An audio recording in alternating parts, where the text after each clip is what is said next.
আজ ঘুরতে গিয়ে আমি এত কিছু কিনেছি, বাট দিনের সব থেকে দামি জিনিসটা আমি সেখানে নয়, বাড়িতে এসে পেয়েছি। আর আমরা তো গেছিলাম বাসে নয়, নৌকোয় করে মনে হয়।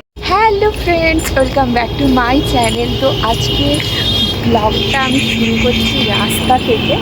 তো আজকে সাজুগুজু করে বেরিয়ে পড়েছি আবারও। তো এখন যাব কোথায় বলো তো দেখতে থাকো কোথায় যাচ্ছি। তো সকাল থেকে তো বৃষ্টি হচ্ছিল না, বাট দুপুরের দিকে খুব বৃষ্টি হয়েছে, আবারও রোদ উঠে গিয়েছিল। আর এখন মেঘের অবস্থা দেখে মনে হচ্ছে হয়তো একটু পরেই বৃষ্টি আসবে। তো আমরা তো গাড়ির জন্য অপেক্ষা করছিলাম।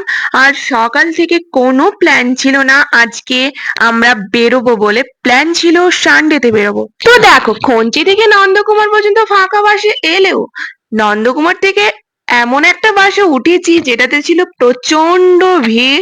তো আমি তো বসার জায়গা প্রথমে পাচ্ছিলাম না, যদিও পরের দিকে আমিও বসার জায়গা পেয়েছিলাম। তো বাস থেকে নামার পরই পুরো চেনা জায়গাটা আজ যেন অচেনা লাগ। এই রাস্তাগুলো একসময় কত চেনা ছিল, আবার রাস্তা চওড়া হওয়ার পর সবকিছু যেন নতুন আর অচেনা লাগ। একটা সময় ছিল দিনের বেশিরভাগ সময় হয়তো এই জায়গাতেই কাটতো। কোন জায়গার কথা বলছি? মহিষাদল, যেটা হয়তো তোমরা এই রাস্তার দুই দিকের মেলা দেখেই বুঝতে পারছো। হ্যাঁ, আমরা আজকে এসেছি মহিষাদলে। রথের 3টে বছর এই জায়গাতে কাটিয়েছিলাম। হ্যাঁ, এই অচেনা জায়গাটা হয়ে উঠেছিল খুব চেনা। তো এই কলেজ যাওয়ার আগে আমি এই গাড়ি করে একা একা যাতায়াত কোথাও করিনি। তো ফার্স্ট টাইম স্বাভাবিক একটা অচেনা জায়গায়। আমি তো প্রথম প্রথম বাড়ি যাওয়ার জন্য গাড়ি কোন দিকে ধরবো আর সেই অচেনা জায়গাটাই হয়ে গেছিল খুব চেনা। কারণ এখানেই ছিল আমার কলেজ, টিউশন, আর তার সাথে ছিল কম্পিউটার ক্লাস। তো ওই যে বললাম, দিনের অর্ধেকের হয়তো বেশিরভাগ সময়টাই আমি এই মহিষাদলে কাটিয়েছি। 3টে বছর প্রায়। আর আমাদের খঞ্চি থেকে যারা আসতো সবারই প্রায় বেঙ্গলি ডিপার্টমেন্ট ছিল। আমারই একারই ছিল জিওগ্রাফি ডিপার্টমেন্ট। আরো অন্যান্য ডিপার্টমেন্টের ছিল, আমি যাদেরকে চিনতাম তাদের প্রায় বেঙ্গলি ডিপার্টমেন্ট ছিল। আর আমার যেহেতু জিওগ্রাফি ডিপার্টমেন্ট, তো ছুটি তো হতো আলাদা সময়, তাই তো আমাকে প্রায় দিনই একা বাড়ি ফিরতে হতো। প্রথম দিকে ওরা দাঁড়িয়েছে, তারপরে এমনও হয়েছে ওরা কলেজ যেত যেত না, আর আমার যেহেতু প্র্যাকটিক্যাল থাকতো আমাকে তো যেতেই হতো, না হলে খেতাম বকা। হ্যাঁ, কলেজ লাইফে সবাই বলে কলেজ বাঙ্ক করে ঘুরতে যাওয়া, সিনেমা দেখা, এটা কিন্তু করিনি। হ্যাঁ, কলেজে ক্লাস শেষ করে খুব ঘুরেছি, ওরা যেদিন কলেজে আসতো ওদের সাথে। বাট ওই কলেজ বাঙ্ক করে ঘোরা হয়নি, সেই সুযোগটাই আমরা পেলাম না। আমরা যারা জিওগ্রাফি ডিপার্টমেন্টে ছিলাম তারা হয়তো আমার সাথে একমতই হবে। বাট ক্লাস শেষ করার পর খুব ঘুরেছি। ওরা যেদিন কলেজ যেত ওদের সঙ্গে কোন জায়গাতে ঘুরিনি। বাট ওই সেই 6টা মাস, তারপরে তো এক এক করে ওদের বিয়ে হয়ে যায়।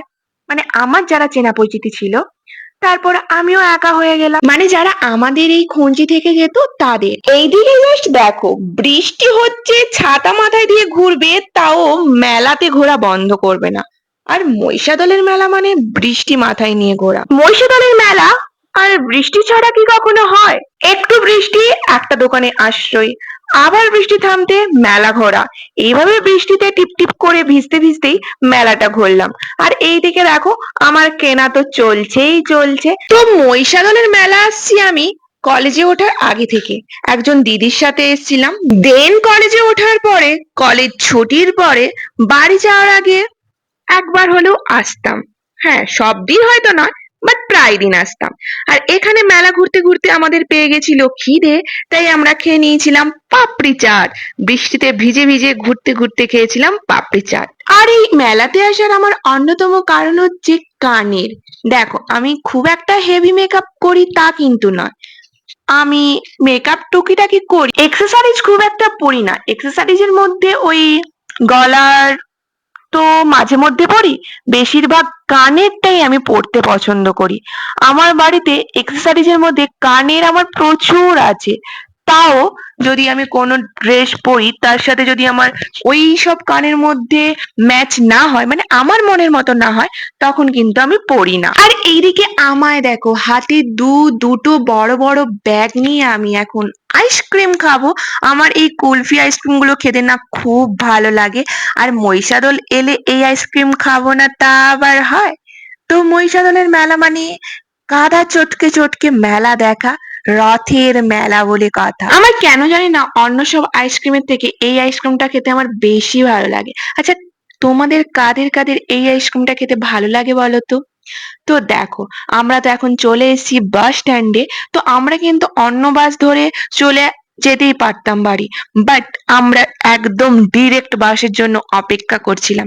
তাই আমাদের অনেকটা সময় এখানে দাঁড়িয়ে থাকতে হচ্ছে। তো বাসের তো একটা টাইম আছে, তার জন্যই আমরা 10 মিনিট আগে চলে এসেছিলাম। মা তো খালি তাড়া দিচ্ছে, চল বাস চলে আসবে আর ঘুরতে হবে না, চল। আর কোথাও এসছি ভাইয়ের জন্য কুড়কুড়ে নিয়ে যাব না তা আবার হয়? আমার ভাইয়ের আর কিছু নিয়ে যাও আর না যাও, কুড়কুড়ে একটা প্যাকেট নিয়ে যেতেই হবে। তো আমরা ঠেলে মেলে উঠে পড়েছি। ভিড় বাসের মধ্যে প্রচন্ড ভিড় ছিল।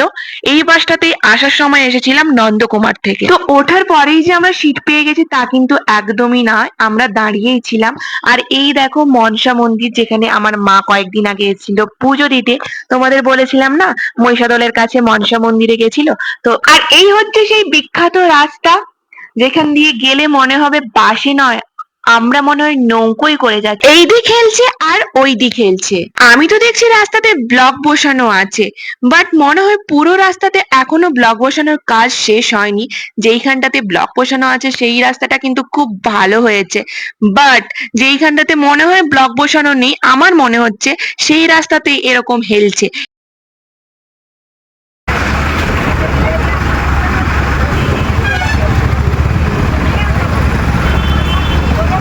তো বাড়ি ফিরেই সোজা পড়াতে বসে গেছিলাম, ওরা সবাই পড়তে চলে এসেছিল। তাই আমি ড্রেস চেঞ্জ না করেই সোজা পড়াতে বসে গেছিলাম। আর পড়াতে বসেই পেলাম একটা বড় সারপ্রাইজ। ওরা আমাকে এসে বলছে, ম্যাম তোমার জন্য একটা সারপ্রাইজ আছে, বলে হাতে ওই কাগজটা আমাকে দিল। তো আমি তো প্রথমেই বলছিলাম যে ওরা আমার সাথে মজা করছে, তারপর কাগজটা খুলতে খুলতে আরোই একদম শিওর হয়ে গেছি ওরা আমার সাথে মজাই করছে। কাগজের পর কাগজ খুলে যাচ্ছি, তারপরে তো দেখে আমি জাস্ট অবাক। আমার যে আঙুরটা হারিয়ে গিয়েছিল, মানে সোনু যে আঙুরটা ফেলে দিয়েছিল ওপর থেকে, সেই আঙুরটা ওরা খুঁজে নিয়ে এসছে। দেখো এখনো একটা আঙুর আমার পায়ে পড়া আছে, আর একটা ওরা খুঁজে পেয়েছে। এইটুকু একটা ছোট্ট জিনিস ওরা যে এই কাদার মধ্যে থেকে খুঁজে বের করেছে, এর মধ্যে থেকে বোঝা যাচ্ছে ওদের ভালোবাসা আমার প্রতি কতটা। ওদের এই ভালোবাসাটাই আমার কাছে অনেক বড়। ওরা কি শুধু আমায় ভালোবাসে, আমিও তো ওদের ভালোবাসি। তাই ওদের ভালোবেসে আমি মিষ্টি খাইয়েছিলাম, আর এই দুটো মিষ্টি কারোরই পছন্দ হয়নি। ওরা আমাকে ভালোবেসে এই জিনিসটা খুঁজে দিল, সেই কবে ওদের গল্প বলেছিলাম যে হারিয়ে গেছিল, সেই ওরা মনে রেখে আজকে খুঁজে রেখেছে। আমার আসতে দেরি হচ্ছে দেখে ওরা তখন খুঁজছিল, আর জিনিসটা পেয়েও গেল। ভালোবাসা না থাকলে কি আর এটা সম্ভব হয় বলো? তো বাড়িতে তখন ওই পুজোর মিষ্টি ছিল। তো একই রকমের সব মিষ্টি ছিল না, তিনটে একই রকমের লাল মিষ্টি ছিল, তিনটে সাদা মিষ্টি ছিল, আর তিনটে ওই সন্দেশ ছিল। তো ওরা ওই সন্দেশগুলো ওদের পছন্দ হলো না। তো যাই হোক, ওদের পড়ানো ছুটি দিয়ে আমি আমার রুমে পড়াশোনা নিয়ে ব্যস্ত ছিলাম। আর এইদিকে সোনু মেলা থেকে যে খেলনাটা কিনে এনেছিল সেটা খুলছিল।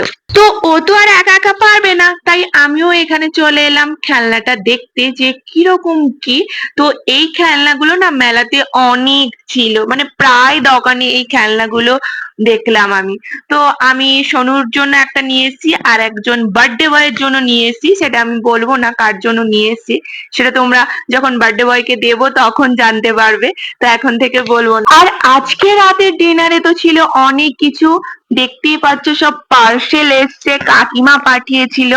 রাতের ডিনারে ছিল আলু ভাজা, আর এইদিকে ছিল সে বার্লিক দিয়ে পিস পিস করে, সুজির মতো পিস পিস করে কেটে পাঠিয়েছে। আর ছিল কলা আলু দিয়ে তরকারি, সোয়াবিন আলুর তরকারি। তো কাকিমা একাদশী করেছে, কাকিমার খাবার গুলোও পাঠিয়েছে, প্লাস আমাদের জন্যও পাঠিয়েছে। এখানে পরোটা আর সোয়াবিন আলুর তরকারি দিয়ে আজকের ডিনারটা সারলাম। তো চলো আজকের মতো বাই বাই।